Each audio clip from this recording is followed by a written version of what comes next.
So, welcome everyone. And so I guess we start off with approval of the agenda. Everybody? I have one late item, a supporting document for item 5.2. Yep. And then it's come to my attention that we're going to strike 5.3, 5.4, and 5.5. Thank you, Carla, because I was a little overzealous, apparently. Is that okay? Yeah. I think those items are generally covered elsewhere in the agenda, so yeah. That's for me. Any additions? Do we have a motion to approve the agenda? Or Ellen, do you need a little more time? I'm good, thanks. Yep. Okay, Mark, you move? Yes. Second, in favor, carried. And now move on to the minutes. Any comments or additions, changes?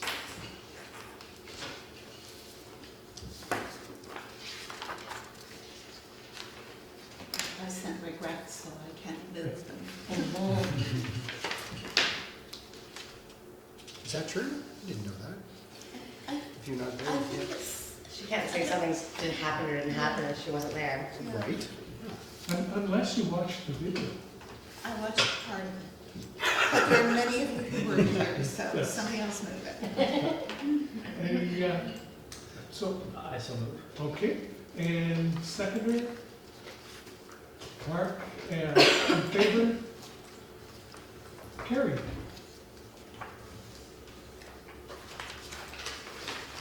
Next page.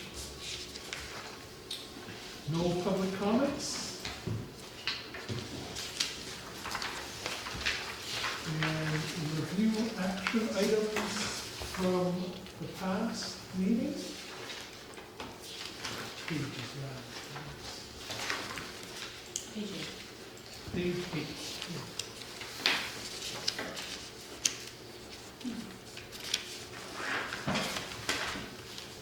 So lo and behold, Alan and I had our first meeting about the water conservation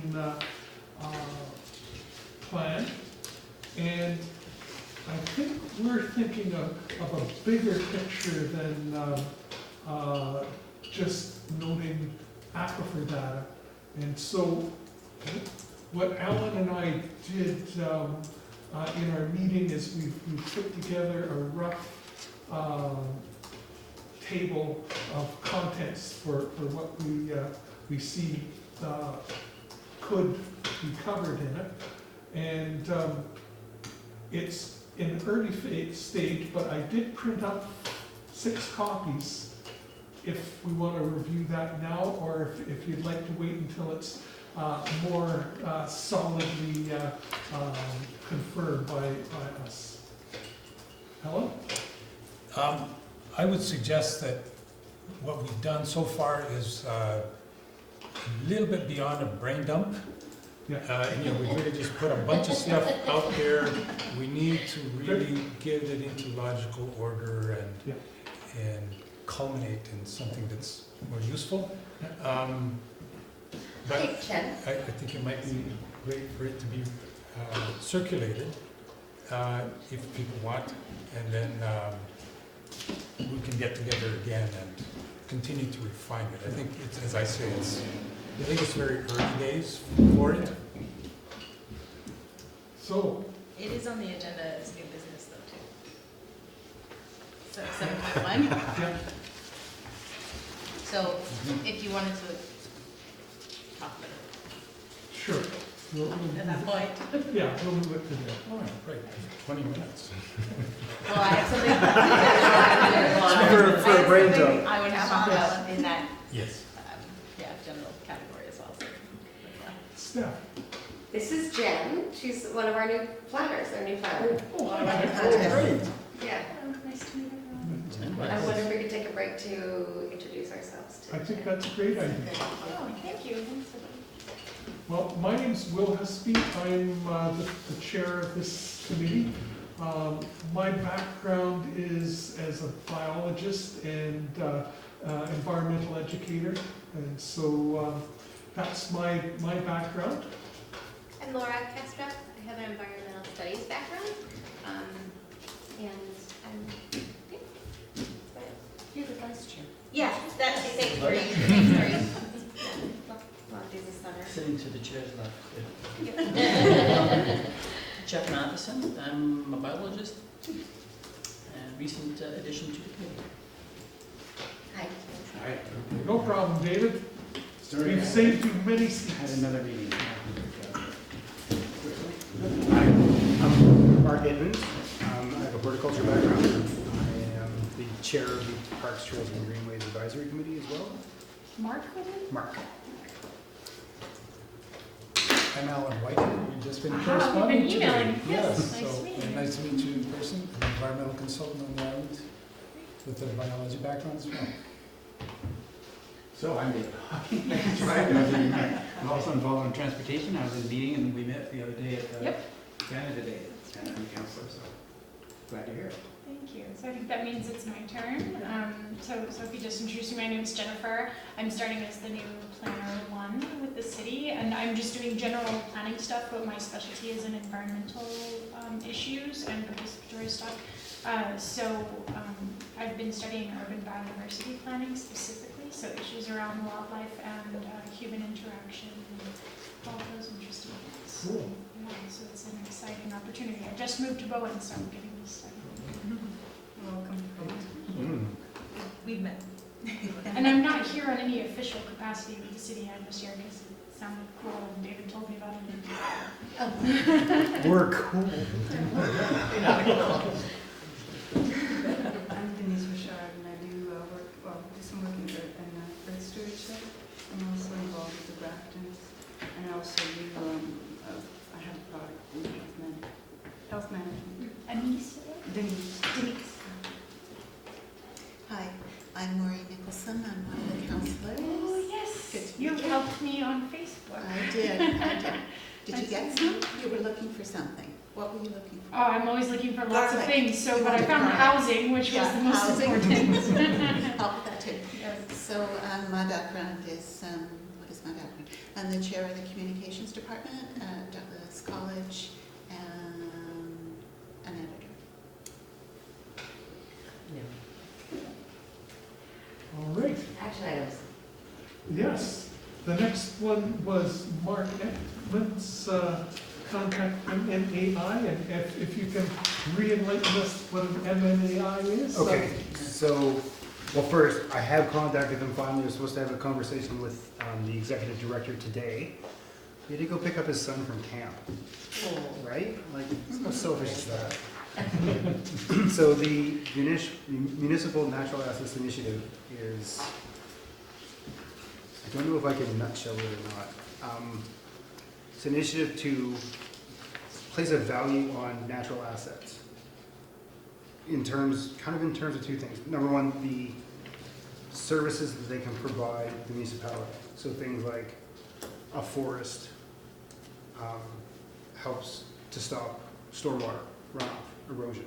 A wetland stops stormwater and erosion and helps in times of drought. So those are services that benefit the municipality. So an example would be like the Miller Road culvert.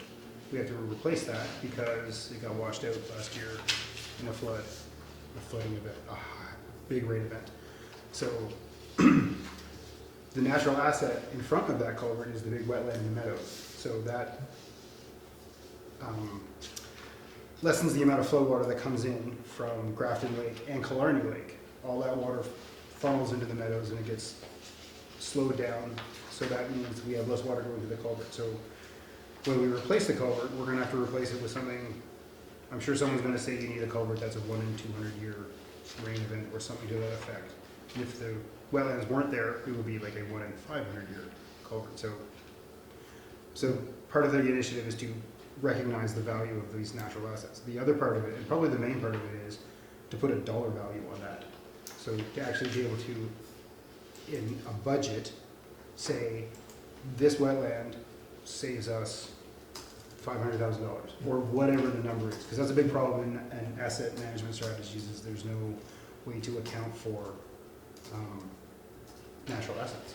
So that's, and Gibson's is taking the lead. The reason this came up is because they have an aquifer that supplies them with clean drinking water that they don't need to filter. It's just, it's good. So they don't have to build a water treatment plant. When they were doing their asset management, they realized if we have to build a water treatment plant, it's going to cost us millions and millions of dollars. So we'll take advantage of the aquifer, protect it, enhance it. And now they're looking for a way to go to the government and say, we're saving money by not having to build a water treatment plant. So that's kind of the nutshell of it, as I understand it, not having talked to them yet. So is this a government agency or an NGO or? It's a not-for-profit, Yeah. and it's a collection. So like I said, Gibson started it Yeah. with the CAO, who is the chair of the initiative. But there's, on the board, there's people from West Vancouver, North Vancouver, provincial agencies. I think there's a federal agency board member. And so far, and this is where I'm at right now, so far they've kind of been taking on projects. Like they have a project in Nanaimo, they have a project in West Vancouver, where they partner with the local government, because it's not just municipal, it can be regional districts and First Nations and things like that. But all across the country, it's countrywide. They have, but they're trying to get away from the one-on-one projects, I believe, and getting just a more, here's what we've learned, we're gonna teach you guys how to figure out what your natural assets are, how to put a value on it, figure out what services they provide, so. So it could be something that our municipality could use as a model for staff, but also as kind of the guts of an RFP if it was going to be a request for proposals, if it was going to be contracted out, if there was grant money or something like that. I don't know if I can answer it. I don't think they have like a set of guidelines. Maybe, I don't know. That's the short answer. David and I attended a conference along with Sue Ellen in the fall, and there was a presentation on this initiative at that time. And it was Michelle, do you recall? Molnar. Who did the presentation. And she was formerly... She's with the Suzuki Foundation. She's still with the Suzuki Foundation. And there is an opportunity for municipalities to volunteer to be a community involved in this initiative. But I think one of the obstacles that we ran into was that at a municipality we haven't done our traditional asset management process, and that's now underway. And I think there is interest on the part of municipal staff, and they can be directed to follow up on this, but I think the timing isn't quite right for Bowen to be part of this initiative. But I sure would like to see it happen, in a year or two. Yeah, the asset management issue, sorry, No, go ahead. well, it's a huge issue for municipalities. It's try to look at all the hard assets that you have and have a look at, okay, are they deteriorating? Are they in good shape? How are we going to keep them, what kind of investments are needed over the next years? And there's a general sense that we're all living a little bit beyond our means, and with all kinds of assets that are deteriorating faster than we're putting in replacement capital. So that's one of the exercises that Bowen now has to do. And so as Maureen is saying, when we need to get that part going, and then to look though at the sort of much harder to sort of figure out value of the natural assets. It requires some expertise that we don't really have right now, but we have to bring up folks in to help with. The fellow in Gibson's has been really responsive. He's the CEO, who's the lead, and they have invited us in the past, and we just have declined to participate. So, if natural capital accounting is something that Bowen is interested in doing, there is also an initiative coming out through the IUCN where they've just started developing a natural capital index. So I've been involved as one of the experts in developing that index. So it should be coming out relatively soon because their grant deadline is coming up, I believe, at the end of the summer. And then they'll be seeking municipal local governments to start to implement it. And what's interesting about this particular system is not only is it nonprofit and IUCN, which know and respect, but it has, if it comes out in the way that the experts committee has recommended, which I think it will, it'll have three components. One is the accounting of the assets within the boundary of the municipality, so which is probably, I'm assuming, similar to what you're talking about here. The second aspect is one that takes into account the strain that you're producing on areas outside of your municipal boundary. So it's like an ecological footprint, but a more simplified version. And then the third one is more of a regional level piece of relationships at the regional bit. So it's pretty unique in that way, and it's intended to be something that can be done without too much effort. So, just a handful of indicators, so that as a city you can kind of see where you sit in terms of, there's kind of categories of cities, right? Like in more developing nations, it tends to be cities that have fastly depleting interior capital, and then in more developed areas, it tends to be depletion of capital outside of your boundary. So it helps you kind of identify where you might want to focus, and then the idea being that after that there might be funding or grants or whatever to help cities address whichever need they have in terms of reducing that environmental impact. So that could be an interesting program that I Well, can it keep an eye sounds on. really exciting. Mark, do you have a comment too? Yeah, so in the emails back and forth that I've had so far, the fact that we haven't done our asset management yet has come up. And the feeling I get from them is that it's not so much an obstacle as an opportunity for us to get a better handle on our asset. And I don't know what that means. So, but like I said, I haven't talked to them Yeah. yet, so Yeah, I don't know, and I don't even know exactly what they offer, because the last time, more than hot air, hopefully. Because I was already the person that was like a one-on-one, like they come in and you spend money on a project, but it sounds more, there's a more generalized level to it now, Yeah. which I think is something that has changed since the fall, but I don't know. Yeah. I'll more be revealed in my phone call. Yeah, well, yeah, this is going to be great to learn about these two in parallel. And I think I'm probably overstepping my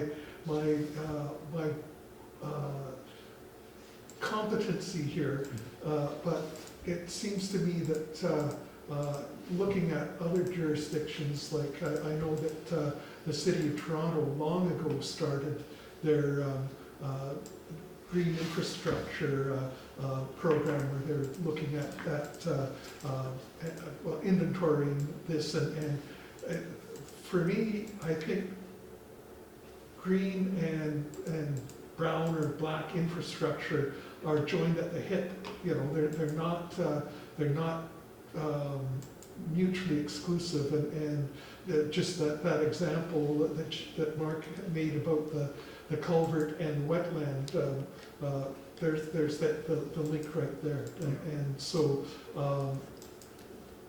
I think it's important that as soon as possible we move into both green and hard assets. So. And just a quick last comment. One of the things that I've been finding out is the definitions of natural assets, green infrastructure, and all this stuff, and they're kind of similar. But one fact that came up was that the federal government considers transit, like buses, as green infrastructure. Yeah. Because they get people out of cars, so they are green. But in this context, it's like Yeah. the municipal natural assets initiative doesn't consider a bus green infrastructure. Yeah. So I can see where the distinction is easier to make if one speaks of natural assets and Yeah. green infrastructure. The natural ones are. But on the other hand, a cistern attached to your roof is a green infrastructure in their view, because it lessens your dependence on your local water system. So But it's not a natural asset. it's not a natural asset, but it is green infrastructure. Yeah. Yeah. So I guess I'm seeing terminology change before my eyes. So That's the thing. and I think that's the way it is. So Yeah. And that's part of their problem, because they're trying to get the province to recognize natural assets as something like, like our CFO is a numbers guy. He wants a number. Give me a number. But how do you put a number on a wetland? And that's what this initiative, part of what they're trying to do is have it recognized. and I'm so happy to see that we've got a planner with that expertise. So this is boding well for our community evolving into a sustainable place. So, any more comments on this action item? Thanks, Mark, for being persistent and patient. It's been a battle, Yeah. really. I just have a quick one, which is that in this area, the kind of leading place that's been working on these policies for some time is in the UK, because it's required at the national level there for certain municipalities. So even small municipalities are doing natural capital accounting. So that could be a nice place to look for methods and that sort of thing. Excellent. Okay.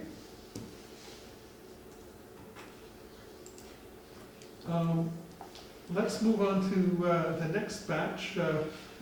I'm leading off. I'm supposed to contact the Island Trust about their climate leadership activities, and one of the trustees lives in my house, so that was an easy conversation. I actually got around to that. Was And- it stressful? No. Oh, good. One of the, well, the two items that she brought forward to me was that the Islands Trust has two documents. I think I sent them in. I'm not sure they're in the list here. I'll just wake this machine up. The first one is a briefing from the Islands Trust Planners, Climate Emergency Declaration, Local Planning Tools for Mitigation and Adaptation. And I'm in the process of distilling it to pass a distilled version on to the committee. So basically, I'll say is it's really encouraging to see that the way they approached it, they included Bowen Island as one of the constituents that has power, and recognize that we're a municipality rather than just an island, depending entirely on the Islands Trust for action.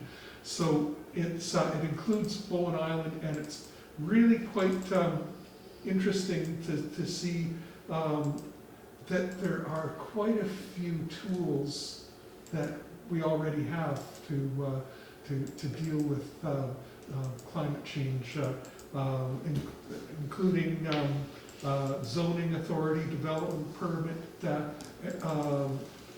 energy conservation areas, development permit areas to promote reduction of greenhouse gas emissions, and it refers to some of the provincial legislation that supports this. So I expect most of the councillors know all this stuff, but I think this is going to be something that one of our jobs might be to make sure that citizens know about it. So, Maureen. I wonder if we could ask the Islands Trust to briefly discuss this when they're visiting in September. Great idea. Just get it out in the community sort of directly from them. So I think that they're coming the week before, the second week of September. Something or like something that, mid-September roughly, but I don't remember. Yeah, great. Action. Yeah. Ask Islands Trust to discuss this when we come in September. Yep. Whose action is that?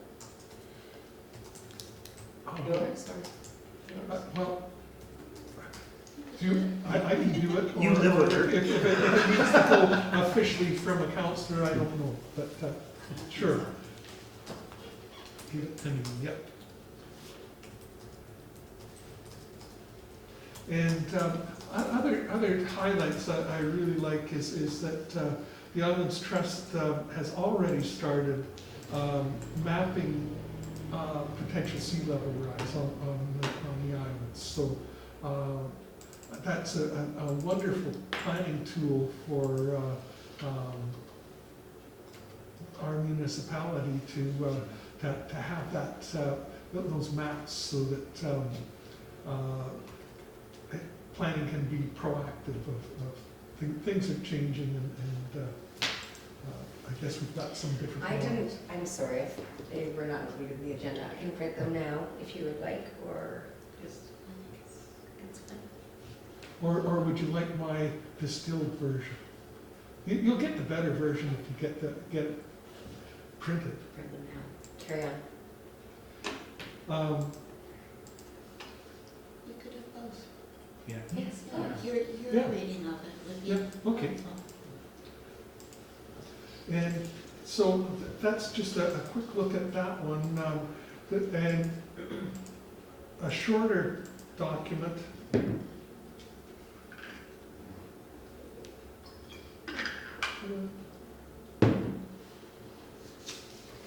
is another briefing report on climate change adaptation and mitigation strategies for the Islands Trust. And some of those have already happened, like declaring a climate emergency. And a lot of the same things that David has put together, letters to different government agencies, different levels of government, stating our concern. So that's my brief report. I'll give you a little précis of them at our next meeting. Sounds good. Yeah. And then share these, the bigger ones as well? Yeah. I think they're being printed as we speak. Oh, okay. So for me, just looking at these two documents are solid proof that the Islands Trust is valuable to Bowen Island and is doing useful things. So, all right. Next action item. Councillors Hocking and Nicholson. Engage council. Yeah, this happened. I think the issue was budget, and we had, you know, what, There was Time. there were no funds allocated specifically for the climate conversations as a result of the conversation that we had among council members. But the costs in the past for the climate conversations have been very modest. They've been well under $1,000 a year. And I think that if there actually was something that we required a bit of funding to support, that we could get that through a special appeal to Kathy. So nothing specific, but my feeling is we're okay. And that this is a side tangent, totally, but I understand that you and Councillor Nicholson and Councillor Fast have been successful in your efforts to get Bowen Island considered a rural. I'm stopping now. Yes, please. Yeah. Yes. Yeah. Okay. To come. To come. So I'm going to move on. There's happy news in the background. Yes. So the third action is a non-action at the moment, and it's slipped through my fingers. I was going to notify the schools and students who participated in the climate strike about the actions that the municipality is doing. I basically tell them about the big steps, the big step document that is still being distilled. And we'll be discussing that in more detail later in this meeting. Carla? Yeah, I did this. So I think when I initially contacted them, I had suggested maybe there would, if they had a program that was more suitable for smaller communities, and they didn't have anything at the time. But I emailed her again and just said, you know, maybe we could think about combining it with Gambier or on some of the other islands, or something like that. And I asked her to let us know if there was any grant funding, any grant funding became available, and she said, okay. Okay. So thanks for the update. And just for the thousands of people that are watching this on live video, the question was approach BEAT to find out if there's a version of the program that's more suitable. And BEAT stands for? I don't remember. I don't remember. It was a climate smart program, and the BEAT was, I want to say, energy emission, business. There's gonna be a prize. Emission program. It was basically just looked at all of the businesses in a given area and made interactive maps showing what kind of emissions they were All right. Yep. producing. Okay. So the theme today is stop using so many acronyms, I guess. As a consultant, I'm always walking into different organizations and their alphabet names, and I have this habit of asking for explanations all the time, so it's a habit I can't break. Good habit. Councillor Nicholson, looking community energy emissions statistics. Yes, I did that 5 minutes ago.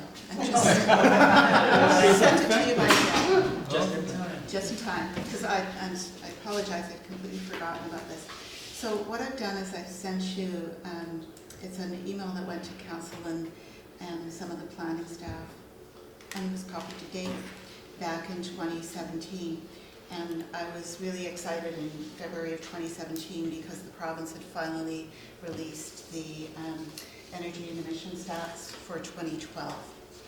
And at that point, there was an expectation that the 2016 stats would be released shortly after. They still have not been. So what you're getting, even though it's 2 years old, is the most current information that's available through the province.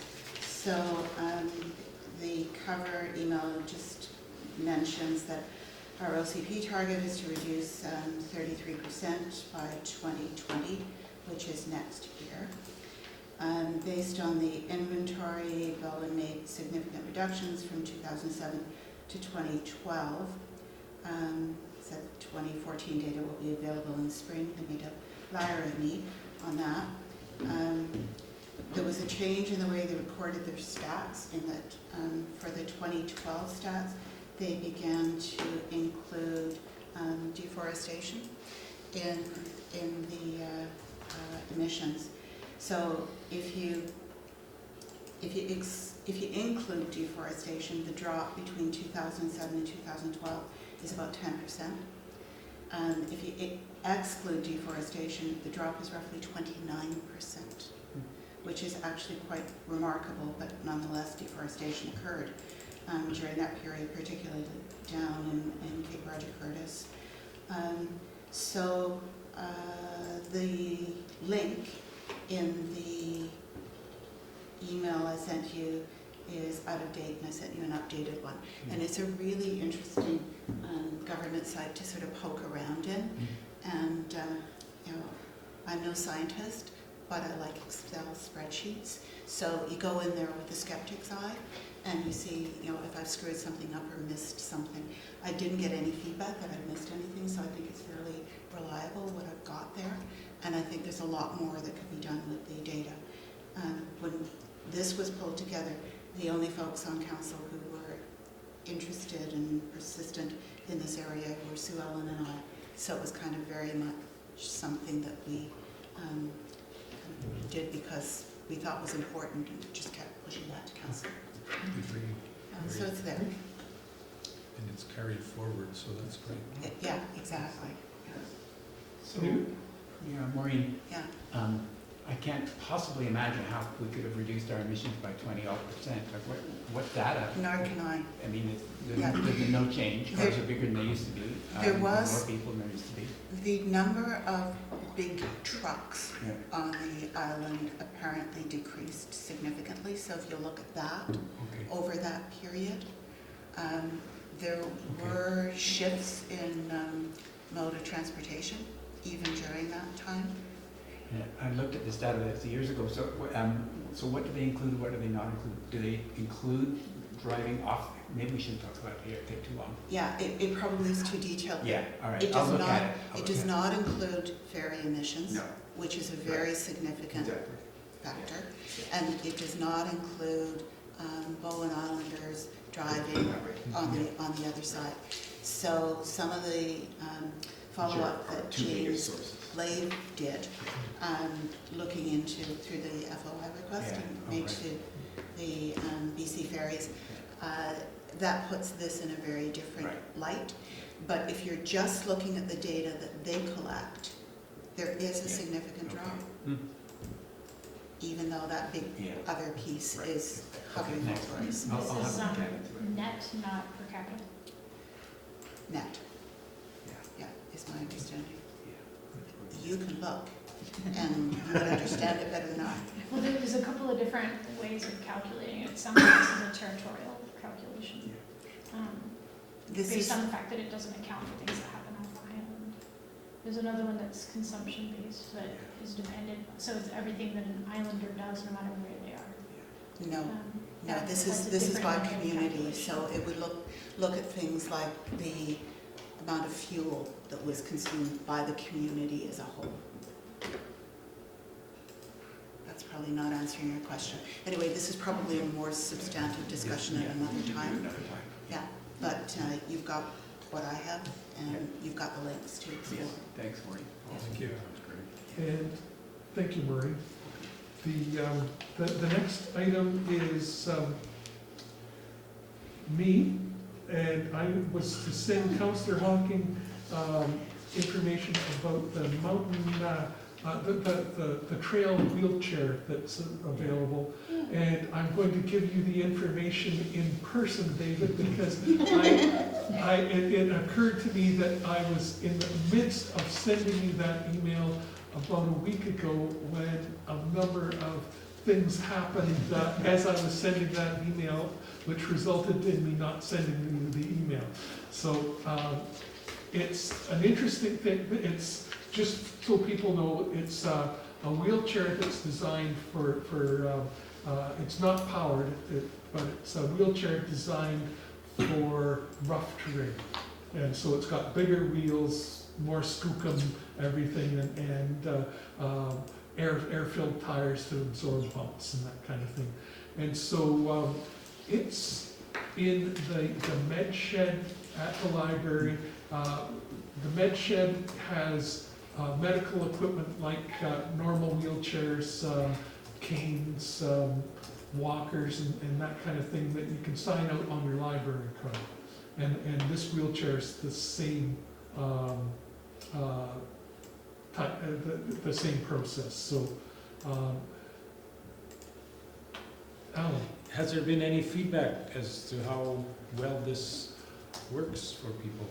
We have met a couple of people, my wife and I have met a couple of people on the trail using it, and they're delighted with it. So that's an anecdotal assessment, but I think that it's still one of those things that about the people in this room and 10 more people know about it on Bowen. There has to be maybe some way of increasing its profile. Maureen? There was a story in the undercurrent on this when it first was made available. There's a picture with Julia McCaig and an older woman having a ride.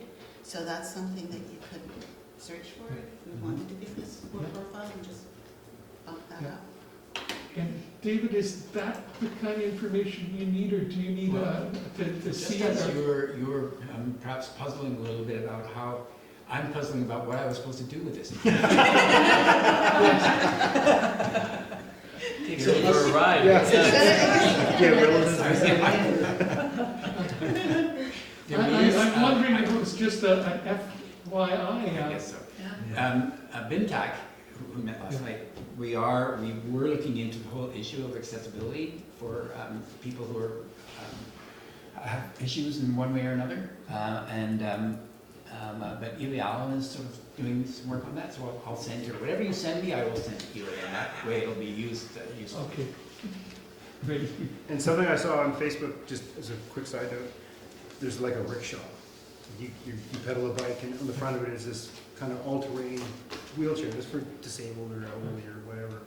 And this picture, no, not here. No, not here. It's out there. And it was this elderly woman sitting in the wheelchair part with this huge smile on her face, and the picture is all blurred behind. Like whoever's driving is just like, booking it right down this trail. I thought that was great. Better than pushing. All right. And now the next batch is Carla. Follow up on solar electric invoice. Yeah, I followed up with Greg, our building inspector, and he gave me some more information on the solar panels for the bike barn, which we're going to discuss, I think, with the CARIP report, so we'll just do that. Okay. Okay. Can I just ask out of curiosity, did Greg have any comment about the need for a pole versus conduit under? We'll discuss it later. Too early to get into it? I have like a picture. Gotcha. All right. Great, thanks. Councillor Hocking, follow-up possible speaker for Metro Vancouver. So you asked, we were interested in where our garbage goes, recycling garbage and so on, and so I checked with Paul Henderson, who is the general manager of solid waste at Metro Vancouver, and he'd be happy to come and speak. So if we wanted to have a conversation about that, we could do that. Great. Let's do it. Yeah. I want to make sure, Paul's a busy guy, it's a senior position, I want to make sure we had a decent crowd. Yeah. If we get that, but we can talk about that later. It's 6 foot long.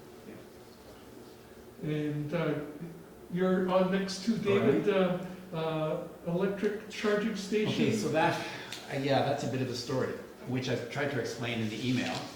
So remember, Mark came up with it. We have 7 big moves. Mark came up with another idea about charging stations or facilitating electric vehicles in some way or another. We all agreed that was a good idea. It should be included, but 8 became too many. I realized 7 was too many. It wasn't really organized, and so then I decided it needed to be 3. And so the 3 would be transportation, homes, and protecting natural systems. So then it sort of became 3 or 4-ish, and it became a climate change plan. Because I just felt that if we're going to then say, all right, we're declaring that Bowen Island, should accept the idea of 1.5 degrees and declare a climate emergency, go for 1.5 rather than 2, that's a heck of a challenge, because it basically means the 1.5 means 0 carbon emissions by 2050, which is an interesting. It makes a real change in the way you look at things. When you're saying it's 80%, okay, it could be here, it could be there. When it's 0, it's 0, and that means any major assets that you're putting in now that would last till then, or whatever, everything's got to be 0. It makes you look at things quite differently. So I thought, okay, if we're going to do that, we're going to say we should do that, then we should have some sort of way to achieve that as well. And so that's why I wrote this. And I actually, just like last time, I asked James Blake to review it for me, and James did, and he added the stuff on fire that's in there. James is really keen on that right now, and he's actually keen on fire, I should say that. And he actually was putting because he has a big cistern, he put a sprinkler on his roof last weekend. Good, which is what a lot of us should be doing. So anyway, I don't know what we should do about this, because it requires some thought. And it's not something we should all agree to without some serious thoughts. I'm not quite sure what the process should be. I went through it, and I went through it 3 times, and that's when I started having generating some suggestions, and so I'm not going to bring them up now. I think it would be best to either have a subcommittee meeting to deal with that, or the other suggestion was is we'd just all send you stuff, but I think the subcommittee meeting will be more efficient. I think, yeah, and we could ask everyone to send ideas to the subcommittee or Yeah. whatever if people have ideas. But I think you're right. Typically, when we ask people to do ideas, we only remember the moment before the meeting as we're arriving at the meeting. Yeah. Say, oh, yeah, I didn't do that. Yeah. And so I think the subcommittee. Yeah. So I guess an action item from this is that I will contact the subcommittee members to get a time for our next meeting. So I will do doodle poll, thank you, or meeting wizard, or whatever, any one of those. Who are the subcommittee members? Do we have a subcommittee? Yep, it's you, Okay. me, Oh, it's you. Alan, Oh, that's right. We started this, Jeff, didn't we? That's right. and Denise. Right. Okay. Oh, that was struck That was- mostly related to the, The big No, moves. Jeff, we did not to the 7 big moves, and I think that's kind of where we came out. I think we were Then we did another one, the one that you took the lead on. Right, okay. Yeah. Okay. I don't think I was part of it, the Oh, first I time think around, Okay, No, you but I'm weren't. happy to be. okay. That's so good. Sorry. The one for this. Yeah, yeah. Do you want to be part of it? And then Carla, I guess you're the next one, fill in and submit the community climate preparedness workshop. It's all done? It's done. Great, thank you. Oh, wait, there's more.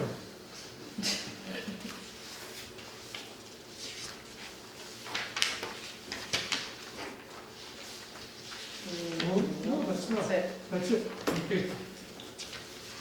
So, move back to the blue page.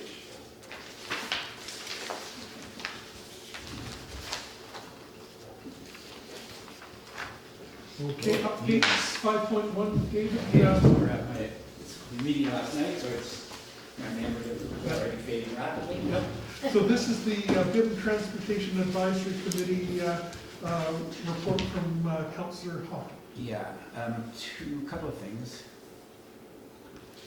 So the minutes aren't ready yet, because it was last. No, So I'm that's just the thinking agenda up here, if you want. From a climate perspective, I guess one of the most important things, I mean, in terms of our emissions, transportation is a big bulk of our emissions, and it says in this plan that, you know, we need effective off-island alternatives and we need good on-island alternatives. So the meeting I was at just now, and one thing we discussed at BINTAC last night was the formation of the Bowen Transportation Society.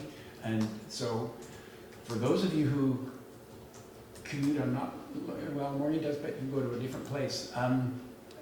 For commuters, what has been incredibly important is the Peter King's bus that ties in with the water taxi and gets people out of their cars because it's cheaper, way less stress, and way faster than any other form of transportation to get you from downtown to back to Bowen. You can do it in 45 minutes easily.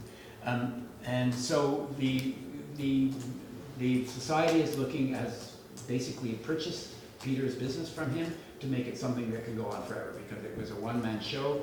Peter was driving the bus, figuring out buses, maintaining buses, planning things, and it was way too much.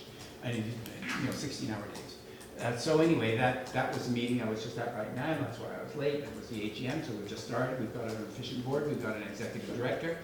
And we are ready to actually start. And so it's a whole plan to maintain that service, but also for the social benefit as well as the environmental benefit for folks on the island, handle teenagers in the town doing late events at weekday nights, and also Friday and weekend nights for the pub and restaurants here as well. So on-island and off-island service for the benefit of islanders, so we've got alternatives to the cars. That was it's really one of the biggest things that's happening on the transportation side, and that's really moving forward very well. Maureen? One of their asks to council was to have a place to park the bus. Yes. Is that sorted, or? Actually, that's a good point. We had, we also talked about parking Peter's buses, but these are not Peter's buses. So what they've got for a bus is they're renting one that Peter was renting for the next 4, 5, 6 months. But because they'll be bringing it on the island, we will need to park it, and we don't have that yet, so that's actually a good ask. Yeah, it's important. Yeah. Any other questions about that? That was really. Yeah. I guess I've got one other thing, but maybe I won't talk about it because we haven't done it at council yet. Okay.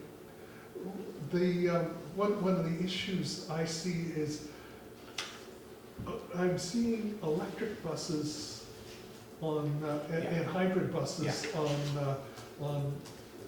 with the BC Transit, and I'm just wondering, is there any options there? Yeah, I'll talk about that a bit. One of the reasons, one of the things that what Peter was doing was buying old buses, and then they were kind of run down and so on. And there's an option to buy better buses, but the trouble is, this is the idea, you don't want to buy some capital that's going to last for years and years, and it's going to be, consuming gasoline. So that's one of the reasons why we're, Julian is agreed to rent this bus for a while and then figure out what to do. Probably it will be a transition bus of some sort, but the idea is to be able to go hybrid or electric when the prices of those come down. So that's definitely Great, where to go. great news. One other thing from the meeting is we're planning a mobility fest as part of BoFest, where we would just have some samples of e-bikes, e-cars, and people to talk about it, and perhaps even have some e-bikes in the parade, and have some folks, some of the businesses who sell e-bikes to bring an assortment here for people to ride around. I think that's why you wanted to know about the wheelchair. There it is. Good one. Came back to me. So, is there any ambition to become something like I'm thinking of the solar co-op that's on Pender, I think it is, that. Buy e-bikes. Yeah. Sure. We've had a bit of a discussion about that too. We need to make sure, if we wanted to get a group buying them, we need to make sure that it was a bike or a type of bike that was most suitable for the island. Yeah. And so part of the idea is just getting people used to different bikes so that there's people can kind of get a sense of what the bikes are before we move to something like that. There's also e-bike sharing program that is being developed on the North Shore, and apparently it's going to be a dockless. You get the difference between a dockless shared bikes and the docked ones, like the ones that Vancouver has. Those are in docks, but you have to take them back to one of those docks somewhere or other. The dockless system means you just ditch it wherever you want, and people wander around in a truck later and pick them all up, or somebody else just picks one up. That's what they're looking at, and Emma's been checking with them to see if they wanted to move it over here, and not yet. We're a tricky place for something like that because we're so spread out, and if you're trying to pick up bikes at the end of the day, where are they? You have to do an awful lot of driving and running your emissions up, unless you have an electric truck. Yeah. So that's something that could be in the future. I should add a little bit more. Metro Vancouver sent me to a really interesting conference in Portland a couple of weeks ago. And Portland is really, I've never been there before. It's quite amazing. I got from the airport to my hotel in a train. And then everybody's using these little electric scooters right around, again, dockless, not scooters like my motor scooter, like a little kid scooter, but with an electric motor. And so I know they're becoming a nuisance in some cities because they're all over the place and they're roaring around on the sidewalk, but it's sort of a fabulous last mile kind of solution. So you take the bus, but then at the end of the bus route, you just pick up one of these things and ditch it. They also have electric bikes, docked electric bikes as well. And I learned a fair bit I learned how amazingly little and uninformed I was about electric charging systems. But anyway, it was really quite interesting, and the future of e-transit at a time when we're heading towards zero emissions is obviously really important. E-transportation, I should say. For BC, of course, it's a huge advantage because, you know, we don't get our electricity from burning coal like they do in Alberta. Yes, ma'am. There is also a hybrid between dock and dockless, which we're using on UBC campus, Oh, yeah. wherein you paint a square on the ground for the dock, so Yeah. it means the dock is very affordable. And then if you park outside the dock, it's just an extra fee. Oh, that's And a if good you park idea. within it, Yeah. you say, I think it's like $1. Yeah. So Yeah. maybe something like that would Yeah. work in this context. Well, it's very interesting. Encourages a little more order in the system. Right, so you don't have them everywhere. People will put them if they're close by, Yeah. but if you're on the other side. Well, I mean, I could go on and on, I should shut up. But we also discussed the issue of bikes generally on Bowen, and obviously the multi-use path, but also going where we don't have a plan for the multi-use path, going that way across the island. The difficulty of using a bicycle on roads that are narrow and cars just don't pay. Trying to do some sort of educational program so that cars respect bikes properly, because they don't on Bowen. I used to commute to Kits all the time by bike, and I found the most dangerous part was on Bowen. I would go all the way through Vancouver, and on Bowen it's the scariest part. Because I'm not sure why, I was going across the island yesterday, and I had 3 times the cars came up behind me on blind corners and wanted to pass me, and then cars were coming right at us. And, you know, what do? Yeah. Go off the road? Or die? Or both? Yeah. Anyway, so some of those are some of the issues that Big TAC is working on. Let's move on. Yes. Great, all related, definitely. What's that? All related to Yeah, Our- exactly. area. So 5.2. No. Yeah, sort of, was it this? Oh, yes, it is, Dave. And I think you've covered it though, in that you gave a nice précis of your journey to revise it. And so I think it's now in the hands of the subcommittee to work with you on the final Great. final stage. Yeah. Yeah, and I would like to get this to council and, Yes. and, you know, I don't know how many people have read any of the Intergovernmental Panel on Climate Change, their 1.5 degree report, but it's, you know, I could share it, it's worth reading. It's really, the difference between 2 degrees and 1.5 degrees, it's quite significant. And in terms of the human impacts, it's really quite significant. And 1.5 isn't something to sneeze at either. No, The it's not. changes too. Well, here's something that if you want to feel a bit depressed.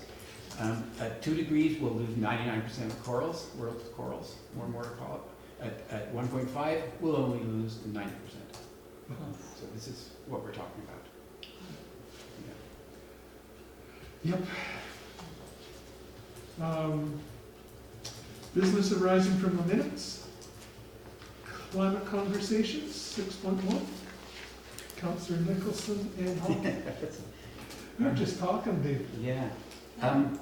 Maureen, Sure. I mean, this would be the waste one that we want to talk about with Yeah, Paul? Is I that- think so, and we yeah. sort of, I floated, I think, Yeah. the notion of branding it as trash talk, Yeah. bringing them in, Yeah. and maybe seeing if we can get Raj to talk a bit about and maybe Louise as well, to contribute in some way about the situation on Bowen, because I think Paul will give the big picture, Yeah. but then people are gonna have questions about, well, how does the recycling depot operate? Right. Paul's not gonna be able to handle that. Yeah. And Raj may want to use this as an opportunity to say something about perhaps the need to revisit the way that our garbage works from a financial perspective. I mean, we could stay with Paul, or we could broaden it. What are your Yeah. thoughts? Well, with Louise and Ross, I mean, the other thing I'm working on is composting, and I've got a meeting what day? Tomorrow. Tomorrow? Yeah, tomorrow. I've got a meeting tomorrow on talking about an RFP about doing a feasibility analysis of what we could do for composting on the island, because I've done a bunch of research with Paul Henderson again in this. And that was something we got money for. Yeah, at the council planning session. Yeah, yeah. And we'll have to see where that goes. That's a great That's an step important forward. part. It's an important part of our garbage. That's an important part. Maybe with that, maybe we could, unless there's further feedback, maybe we could leave it with David and me Yeah, and see we'll see. what's gonna happen, because nothing's gonna happen before September or October Right. anyway. Anyway. So there's an opportunity to Yeah. bring back something that's got more shape. Taking along a little bit. Yeah. That's right. That's good. So- Yeah, we'll work on that. So there was that, and then, if you recall, the food sovereignty group, Oh, yeah, yeah. Julie Sage had come and she has organized a number of things for the next couple of months.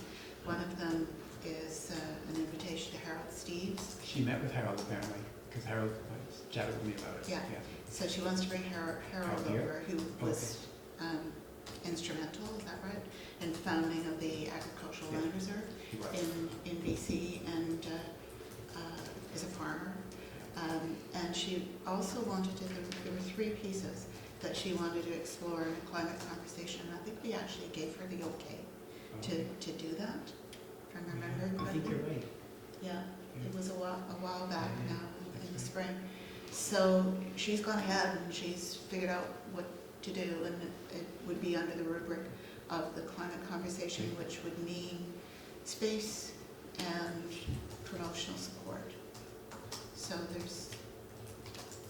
that's the fall. I think that's Yeah. plenty Oh, for Yeah, this. no, it's, Yeah. sounds good. Yeah, and we've got, running parallel to that, there are a series of workshops on, this isn't climate action, but in September, there's going to be a workshop for renters and a workshop for homeowners, looking at housing-related issues.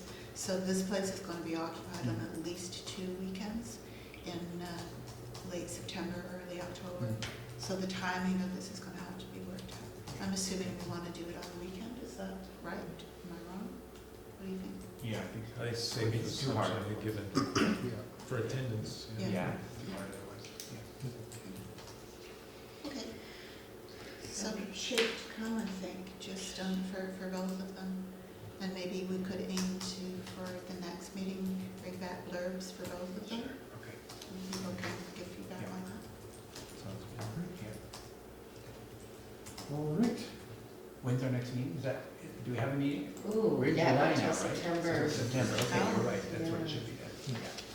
Yeah. Or do it by email. Yeah. My goodness.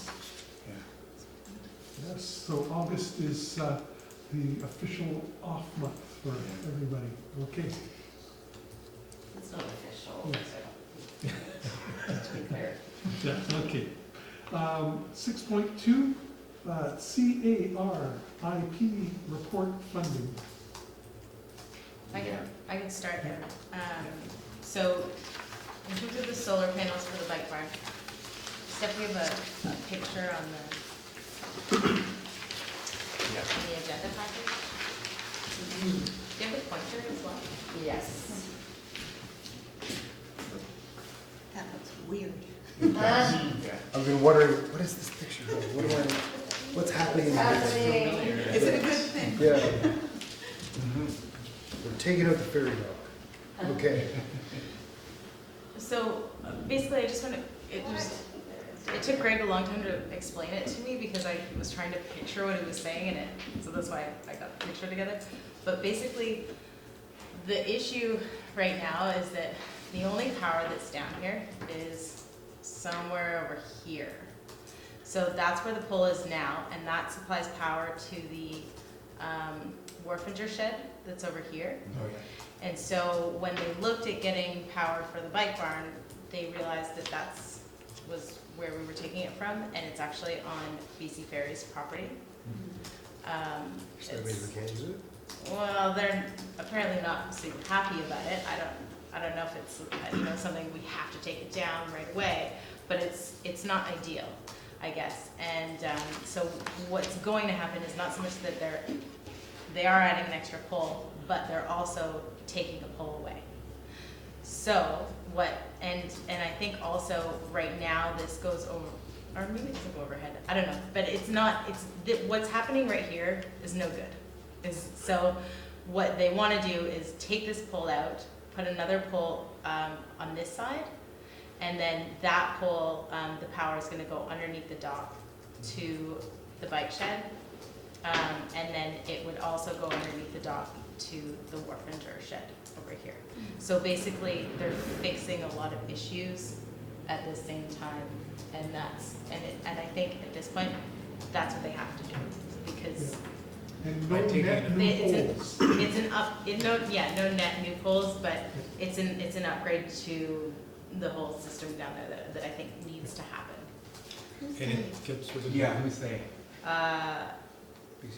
What do you mean, what was the they, what was You the said sentence? they're gonna gonna ask do the same this, they're thing. gonna move the pole, it's hydro or fair? Well, we are, For us, Oh. that's us, yeah. Oh, So I guess I guess the they, it would be, Jaquette Electric was kind of the people we had gotten the quote from.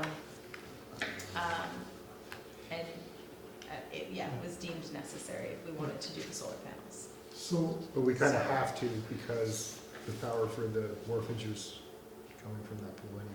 Yeah, I mean, So we need to if we do- weren't gonna add any more power, I don't think that it would have to Oh, okay, happen I see, now I see, necessarily. right, yeah. But if we are gonna do the solar panels, Yeah. then that upgrade needs to happen, so. Gentlemen, And just so that I understand, this, it basically is bypassing the BC hydro territoriality issue by going Yes. around? Yeah, Is that the main? yeah, I think it's not, Sorry, BC Fairs. I think it's not just Yeah. that, I think that, I think there's issues with it anyways, like, that it needs to be upgraded, like, maybe okay. it's quite old, or, Greg said that it needed to happen. Infrastructure and territory. Yeah, Yeah. yeah, exactly. so, just a technical question, I guess. If the pole has to be moved anyway for the wharfinger power supply, is it necessary that the budget come from the grants or whatever for the solar panels? It doesn't have to be moved. Nobody's gonna be doing this work, like, unless something new is happening, you know what I mean? BC Hydro isn't saying, or, sorry, BC Ferries isn't saying, get your pole off our Yeah. land or anything like that, so. No, I'm just thinking from the point of view of funding. If the solar panels weren't installed, that pole would still have to be moved. No, No. Okay. there, go Yes. ahead. So what's the quote? So the quote was, I believe, $11,000 for just the electrical work, and then the solar panels were another $5,000. The other part of the update was that Emma and Greg had a conversation with Raj about, because they what I told Greg was that, you know, we were probably interested in giving this year's, or rather last year's CARIP funds to them as well, but that it wouldn't be an ongoing thing, and we'd really like to see the project happen, not for it to, you know, be something that goes on for years and years and never happens. Yeah. And we want to see that tangible example of something that the CARIP funds have provided for, and that, you know. So, thanks, Jeff. There, yeah. So he agreed, and they spoke with Raj, and I think that they figure that they can find the funds to cover the rest of it, if not this year, then next year. I spoke with Kathy about this, and I'm not sure if she passed this on. And my question to her was whether this was an appropriate use of the CARIP funds, given how large it's become. And the CARIP funds in the past have been used to essentially do sort of community activation stuff, a small amount of money that a community group can leverage to do something immediate, rather that is visible. And this is taking too much money in my view. And in discussion with Kathy, she said it's a capital project. It should go into the capital budget for 2020, and the CARIP funds should be used for smaller projects. It is a And capital I agree with her. I mean, it should be funded from another bucket. So I'm not sure where that leaves us. Oh, I will just say too, though, that I think that this committee had said that they dedicated last year, 2017 funds already to the project, and that it was they were intending on giving the 2018 funds for this project as well. That was my understanding. That's Right. and that, And it's just- yep, and that's the way it worked. And I mean, I agree with Maureen. Like, it has turned into a bigger project, but I also agree with Carla. Like, we've started it, and I mean, if it has to come out of capital funds, I really don't care where the money comes from. But just we started it. I'd like to see it. If it's going to happen in 2020 with a capital project, that's fine. But I don't like to see it languish. Part of my problem is now we see a bunch of scooters parked over the water, and they're internal combustion engines that leak oil and things like that onto the dock and into the water. And the whole point of this was an electric bike shed. And I'm not saying like the stop it, but I would like to see it sooner rather than later. I wonder, I mean, our little subcommittee provided recommendations and what we recommended, which you guys discussed last time. And my understanding was that a conclusion wasn't reached at that point, was that the funds be split between the Bowen in Transition, who's doing the film, and the food sovereignty people, and that would top them up, and they'd get the same amount of money that they requested through the community grants. I wonder if we could craft a resolution that prioritized the solar panels. And the recommendation was that council in its 2020 budget allocate sufficient funds for the completion of this project through the capital funds. Okay? And if council went for that, great, then we've actually got a bucket of money that we could use for these two smaller projects. And that discussion could take place on Monday, and we would have a decision. Right. And this isn't going to happen immediately, I don't imagine. So we've got time for that to go through a council discussion. Does that make sense, Dave? Yeah, I think that's a great idea. Yeah. And then that kind of gets a double whammy. You know, we get our solar panels, Yeah. and we get to support, if that's the If wish that of goes the committee, through, we get to support two small community groups that are leveraging the daylights out of whatever penny we give them. Does that work for you, Carla? Yeah, I think that's great. Yeah. Yeah. I don't Any more discussion? I think that's, Yeah, I think that's great too, especially if in your initial consultations with Kathy, it seems that there's already She's supportive. it's of it. considered feasible, yeah. yeah. Could I hear the 2,000 for Bowen in Transition, so that would be for the videos, so Yeah. that's clear. What would the 2,000 for the food sovereignty group, what would that be for? What is that actually called, identified from the last agenda? Funded actual proposal. video series. Or, no, what is it? No. There it is, yeah. Okay. No, that's not it. Not this one? No, it's the community grants application from the food sovereignty people. And that would not have appeared in our agenda package. It's not that. Okay. It doesn't have the detail. Well, I don't have it. Right. Can you go to? If it's in the community grants? Yeah, last adjudication. So they asked for 5, they got 3. So this would Yeah. enable them to finish the goals. Yeah. And I didn't state them here. The other point, I think, is we had, in our past meeting, we had formulated a letter to Bowen in Transition, basically saying we support you, but we've committed the funds to the solar panels, so as soon as we find out from council if the solar panel budget will be moved to a different source, we should, as soon as possible, contact Bowen in transition to let them know that, good news. We've, Yes. Yeah, guess what? yeah, So for clarification now, this on page 9 of 11, so the meeting, so Laura, Maureen and Denise, so this is after our, so we had a discussion about Bowen in transition, and we were worried they were a bit too long and stuff like that, but you had a meeting with them after that, is that right? Is that what this is? I'm a little confused. No, this is just a synopsis of the initial meeting. Oh, this is the initial Yeah. meeting? Yeah. Before the last meeting. that Okay. we Yeah. had. Yeah, Yeah. and these are Maureen's notes that you see here.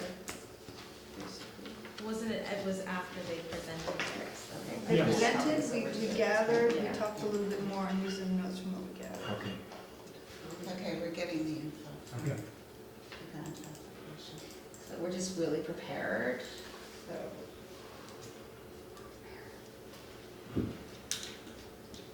And if council goes for that, that also means that there's still the 4,000 that was allocated Yes. last year, Yeah. which is some leeway, just in case this goes over. Right. Okay, so there's the application, the Bowen Island Food Sovereignty. Do you want to draw it? Keep going. Okay.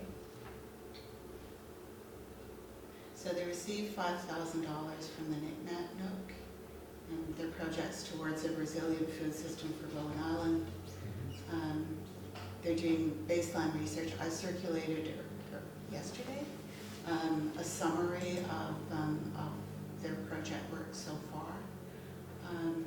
And it seems it's proceeding according to what they've Okay. outlined here in a really pretty orderly fashion. So gathering information and data on food, agriculture, natural resources, organic waste management on the island. So they've conducted a survey which is now closed. They're consolidating the data. They have a series of meetings scheduled with people in different parts of the food production sector. So there's a meeting at Alderwood Farm. There are 2 more meetings coming up in July. Their goal was in part to bring those people together in the same way that, say, the Community Economic Development Committee is bringing together businesses. They want to take what they find about food sovereignty and bring it to a number of public meetings in the fall with Harold Steves as part of that. They want to request, I believe, a council presentation. And they are doing a demonstration on composting. So look, a lot of the stuff they're doing is totally in alignment, with some of the priorities of this committee. So it's home composting, basically we're talking about, yeah. But what does, these are sort of meetings and stuff like that, what does the money go to for? It's a very extensive application. Yeah. Project budget. Oh, there we go.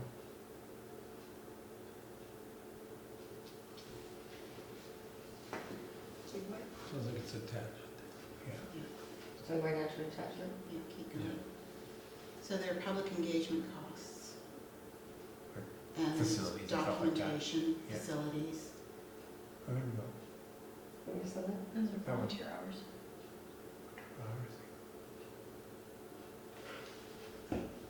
Oh, it's quite an application, isn't it? Yeah. The budget always comes at the end. Yeah.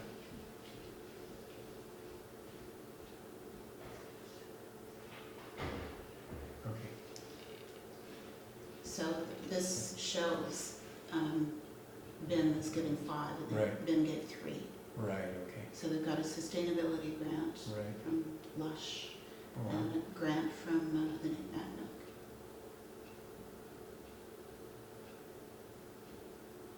There is funding for the project manager in there, travel and networking, visiting other Oh, communities. okay.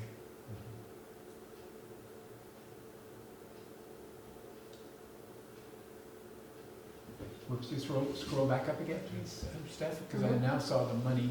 Okay, just stop there. Oh, is it just manage? Okay.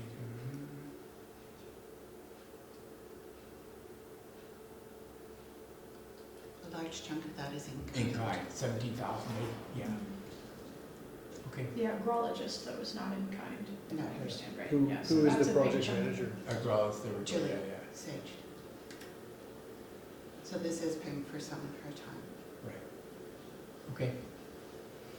You want to say the narrative? So I guess I'm asking you to reconsider, if there was a decision made at the last meeting, I'm asking to reconsider if the priority was the solar panels and we can get the solar panels and the electrical in some other way, then we've got two community organizations who are doing good work. Do we need a motion? Well, the motion was sort of inconclusive. It'll be in the minutes, right, from the last meeting? It wasn't a motion to council, or it was an internal resolution. That the committee appreciate the work Bowen and Transition has undertaken, and would like to, sorry, on page 6 of 11, and we'd like to engage in proposed collaboration. It's this. So we want, but what do we do with this thing?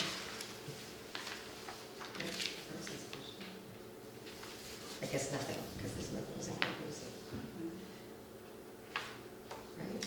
Yeah. Okay, so please refer to page 9 of 11.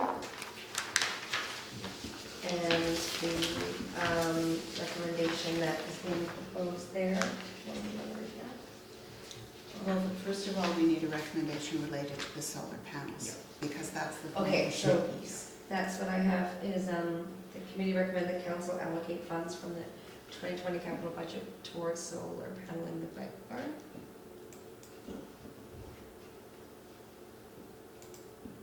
Include in the 2020 capital budget.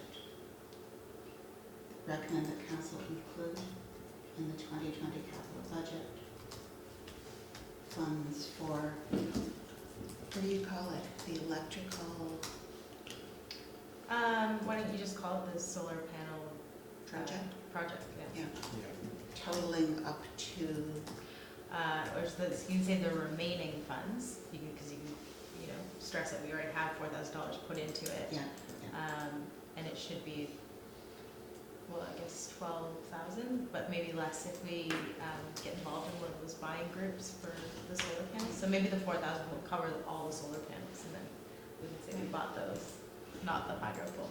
so totaling up to $12,000. Yeah, I think that's. With 4,000 something allocated from the prior year. Prior year's CARIP.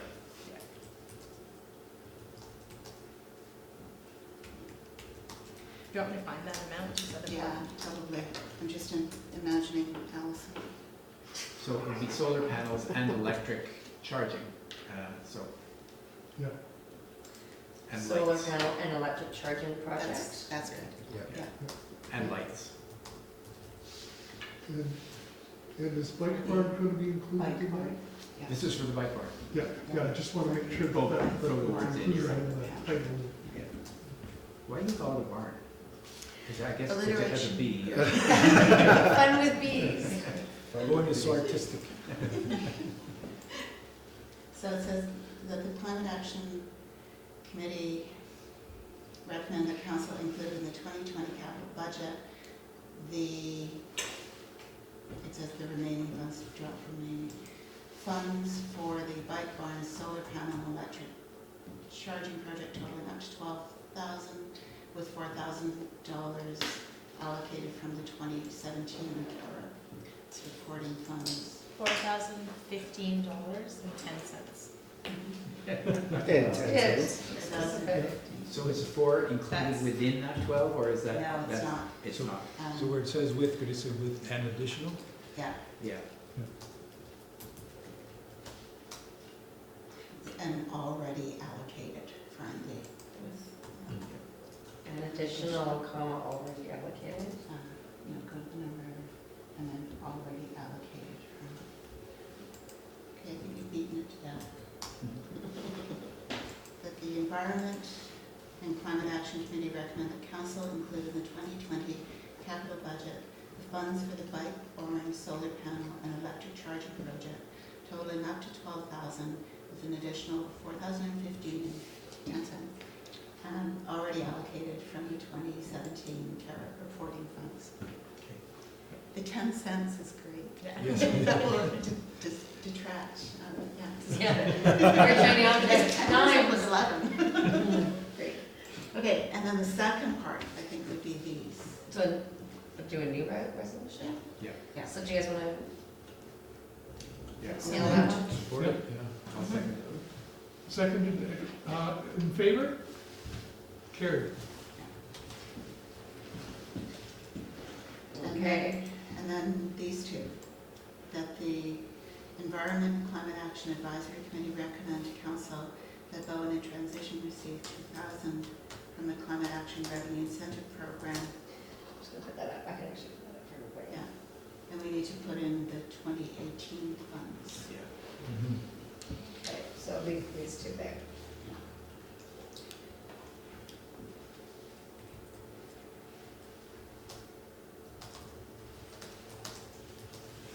So I'll move the first one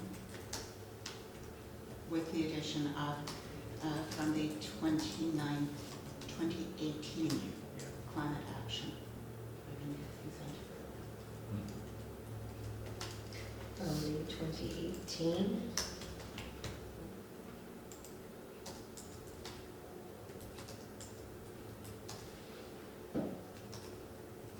So moved. Yeah.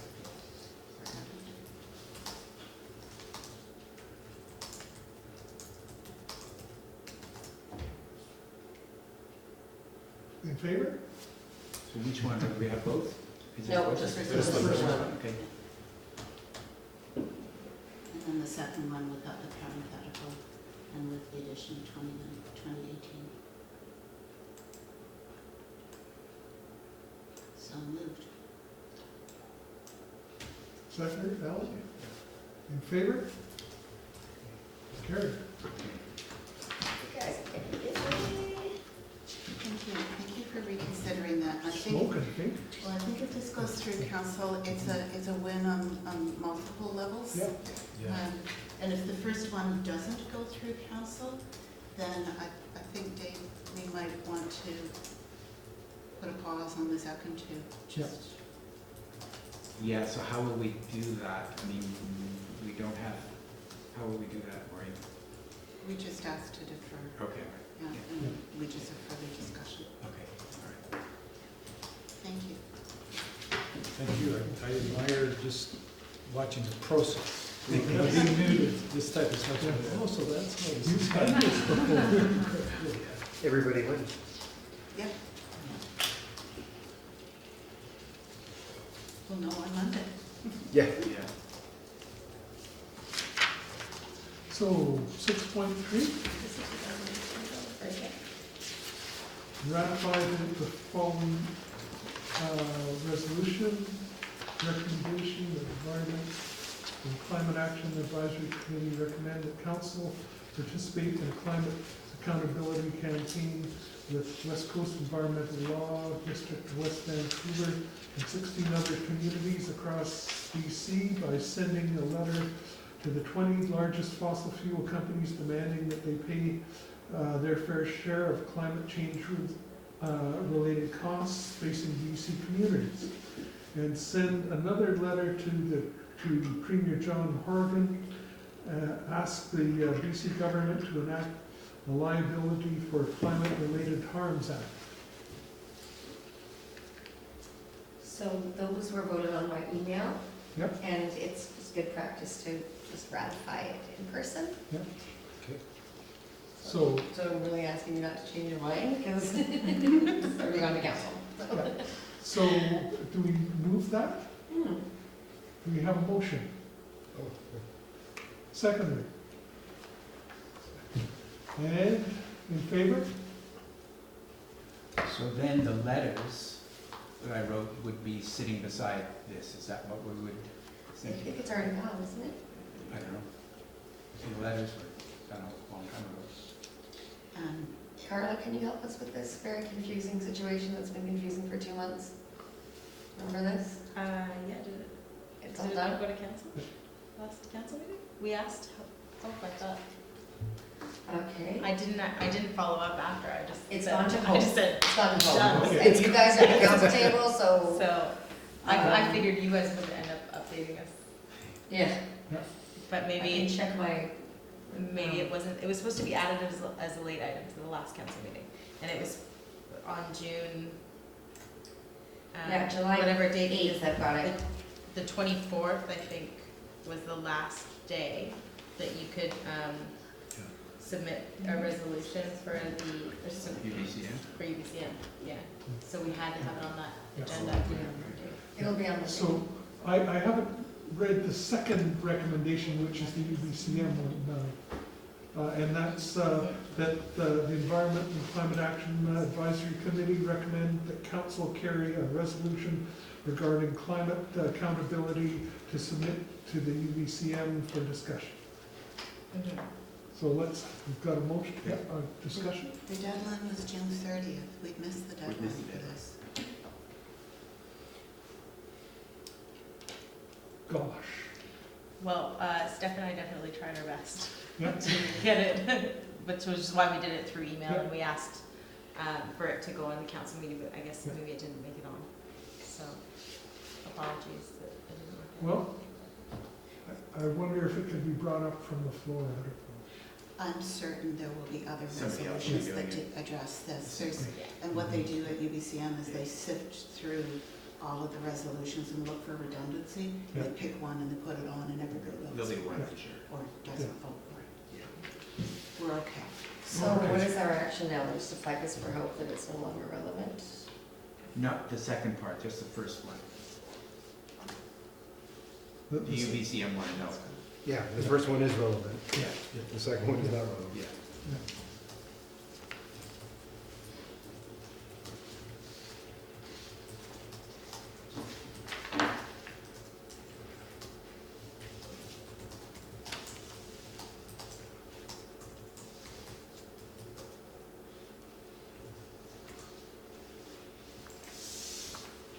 Thank you for doing this. Thank you for doing the letters. Oh, Yes. Mm-hmm. Good letters they were. All right. I don't remember them very well. You've been doing a lot. It's been a weird process. You've been doing a lot, David. New business, water management, and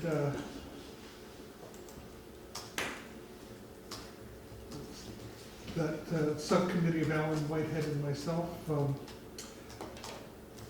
Would you folks like to see our grain dump, or would you like to wait until it's mature? I think you said mature earlier. Thank you. Yeah. There's also, Yeah.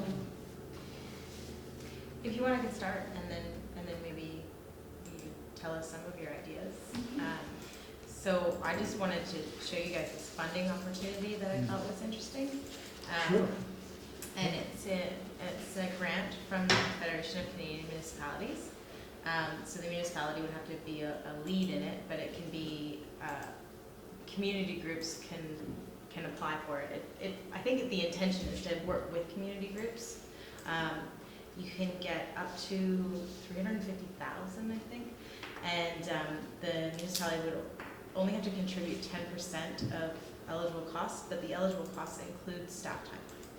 So actually no actual money. Yeah. And it's basically for any kind of a pilot project for water conservation. So, you know, if anyone has any ideas or wants to work within, you know, community groups that they're part of or within this group to start something. I thought about it a little bit and I thought, wouldn't it be cool to have some sort of gray water project or something, you know, like some sort of thing that attaches to your kitchen sink and you can use it to water your garden or something like that, right?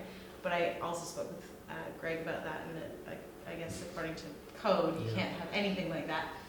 And so my other idea was just to keep it super simple and just see if they give us money to buy rain barrels.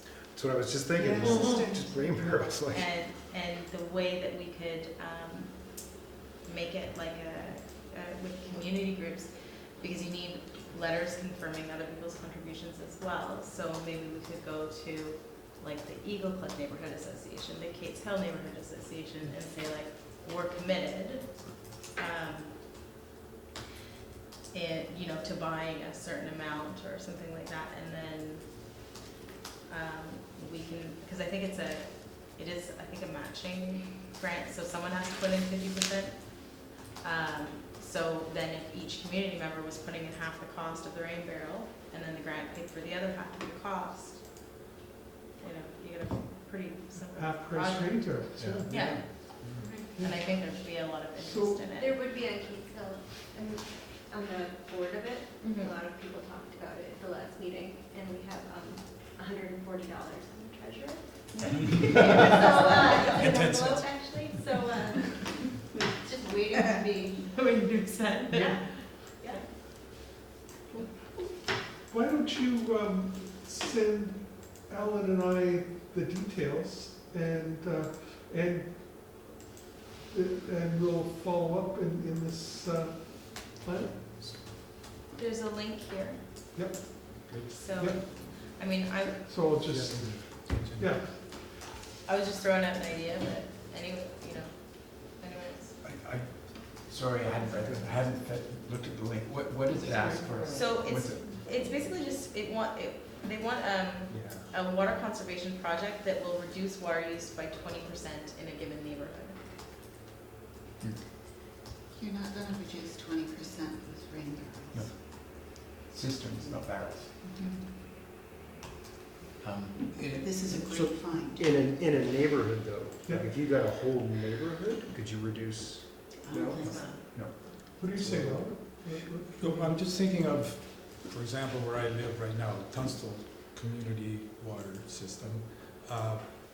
Rain barrels would be an element of conservation and savings for sure. Maybe it's already been done or maybe not, but checking for those leaks, right, that exist throughout the system, within homes and outside of the distribution system. So just saying there's maybe a number of different activities that can be put into one project, which would achieve that higher conservation part. Scroll down so we can see the examples. Oh, there's just Oh, three, just the three. okay. Rainwater collection and reuse? Yeah, rain. Oh, but it's gonna be 20%, right? We have a lot of work that's going on right now with the situation in Blue Water and King Edward Bay. We have somebody who's working with municipality on a number of projects, including dealing with the water issues there. There are reports flying thick and fast from the CEO, and there'll be another one coming from Urban Systems. I think this is a great program. I think rain barrels isn't enough. I think your idea of trying to bundle in a number of things is wonderful. There's no deadline on this. It's open until the money is done. And if we could potentially get as much as $350,000 from them, we shouldn't be asking for simply a rain barrel program. And I'm wondering what our next step is, but whatever our next step is, it's got to integrate with the other work that's being done within the municipality. The last report Kathy put forward was we need to be thinking about having an integrated water system, not 7 municipal systems and people on wells and community systems and this, that, and the other.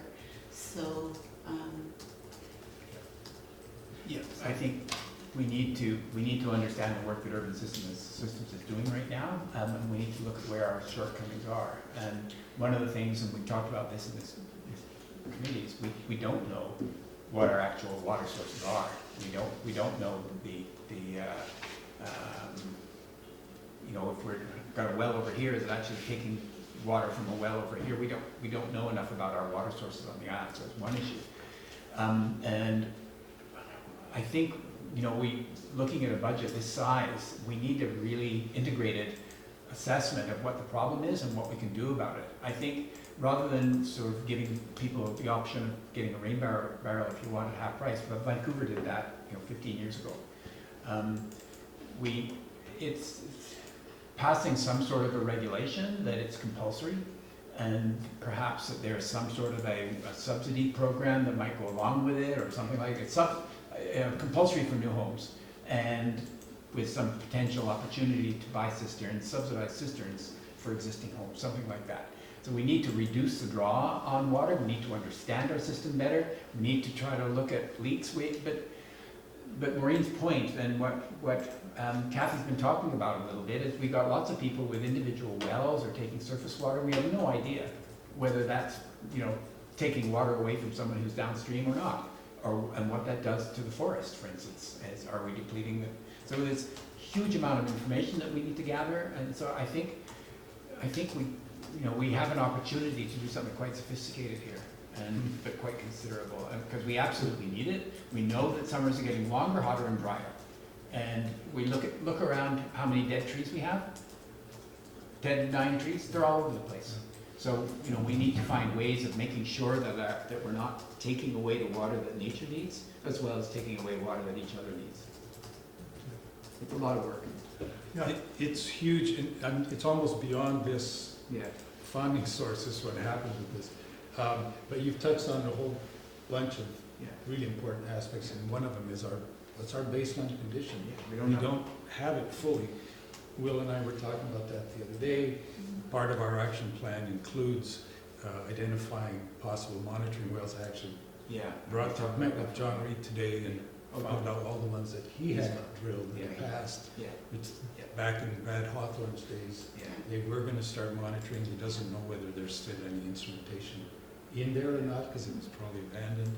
But those wells are still there, and there's municipal easements to those wells that were incorporated at the time of subdivision. So there are elements, and then back to this funding source, what elements of all of these needs can we fund from this source, right? That's maybe something we need to explore. The rain barrels, there was a program as recently as 2017 on the North Shore, and they were amenable. It was run by there was one run by the city, and there was one in West Van, and they were amenable to having Bowen Island residents piggyback on those programs, so that we could get their rain barrels. And Sue Ellen and I tried to get some interest going. Back then, it didn't work, but it might be something. I mean, I like the idea of having rain barrels. I think that it doesn't solve the great big problem, but it solves some problems. And if we could maybe explore piggybacking with the other bigger municipalities, that might be a way to do it. And there was some discussion of them shipping them over here, or Bowen residents picking them up in, I think it was in Park Royal when they brought in a great big shipment. And you can also, as a municipality, you can deal directly with the company that was producing them. So if you search through, I think it's the City of North Bend website, the material is still all there. Just hasn't been offered in the last couple of years. But I think, we've talked about all kinds of ideas. We need a sort of a detailed look at what needs to be done and what's available through this kind of program that would suit. Yeah. And I think, discussions with Kathy, discussions with the engineers would be all useful stuff. Yeah. Part of what I'm taking away from this is in our first brain dump there, we haven't touched on that funding sources rubric, and that's another one to add to whatever we're going to produce for the committee to consider. So I was reading, I think it was Facebook, someone made the point that Bowen Bay has, or King Edward Bay has, a storage tank that's 10,000 gallons. Does that sound right? It's a big tank. I don't know how many gallons. It's So- probably a lot more than that. So how much does that tank cost? Like, we have Blue Water and King Edward Bay, they're sharing water, they don't have enough, they need more storage. So How much does it cost to buy and install? Or that's not saving 20% of your water, then it's just storing water. And it specifically says not, that you can't just be like replacing infrastructure or. They say you can't replace a water main. You can't, That was the, oh, that may have been I an example. think that's So, yeah, an that- example. That's right. you know, they want something that's new. I think Yeah. the other thing too is the $350,000, like just the way that I read this is it's for a pilot project, so $350,000 might be for a big city to try something out in one neighborhood, where I think we're looking at probably a smaller pool. Yeah. And just a guess, you Good know, gut but feeling there, yeah. yeah. I just thought we could kind of say, well, a couple of neighborhoods, but then Yeah. it maybe would be open. Yeah, the pilot project is important, I think, as you're saying. Yeah. So trying something in one area that would have, yeah. Or something that applies to the Cove Bay water system, like a large area. You do a big, large project in that area, you might get to 20%, but Ringrose isn't really that. You mentioned that you talked to Greg about gray water systems Mhm. and there being a code issue, but I mean, ultimately, if we want to look at water savings, that's something that needs to be addressed. So I'm wondering, is that something that we can start looking at critically, and what is the block and those kind of questions? Because it does- BC building code BC's says that building all code. water that comes from like a tap or a toilet or whatever, a drain rather, has to go into some sort of sewage system. So whether it's a sewer or a septic system, that's. Meaning that there is no gray water system pilot project in all of BC. Well, Yes. Well, Is you that know, what that means? interesting, it's to be determined because, for example, the golf course was designed to receive treated effluent from the Cowan Point Utilities treatment plant. It goes into the reservoir and then gets spray irrigated on the golf course. So there is some regulatory mechanism whereby that Right. is allowed. well, and I want to But- see Van Dusen Gardens as well, Is it? has a Yeah. gray water system that just they water all the gardens with. Yeah, I think it comes from runoff from the streets, even ultimately still. and they recycle all of their water. Mm. But I think they had to go through an approval process for that. Okay, And I mean, I just that's- wonder if there's a whether- place to push or to look at a longer term shift. The city of Nanaimo has done some very innovative work in this area. It's worth checking out. And there's at least one resident of the island who has a grey water system installed and has had it installed for quite some time.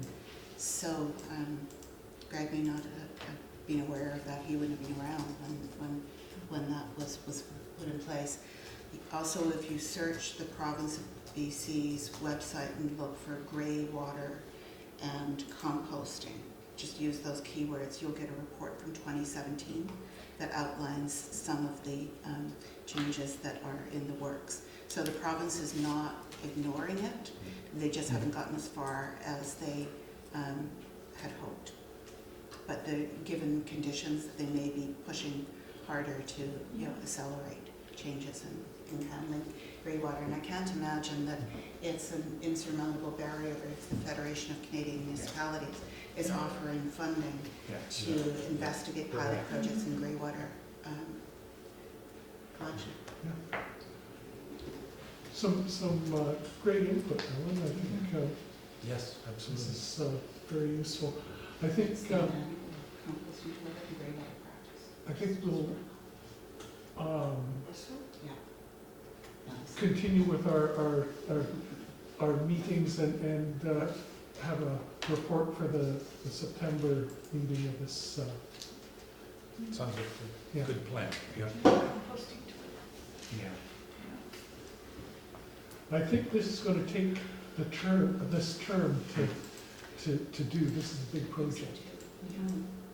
So, and it's obvious things are moving too. There's changes happening. So It's very big, and right now, in the summertime, it's an inspirational time. it sure is. All right. So Information items is the next thing, that's nothing new there. Nope, just the island plan to keep us on track, the strategic priorities, and Yep. the SEEP actions list, just to keep us on track Yep. with that goal setting. So have that easily available to you. Yep.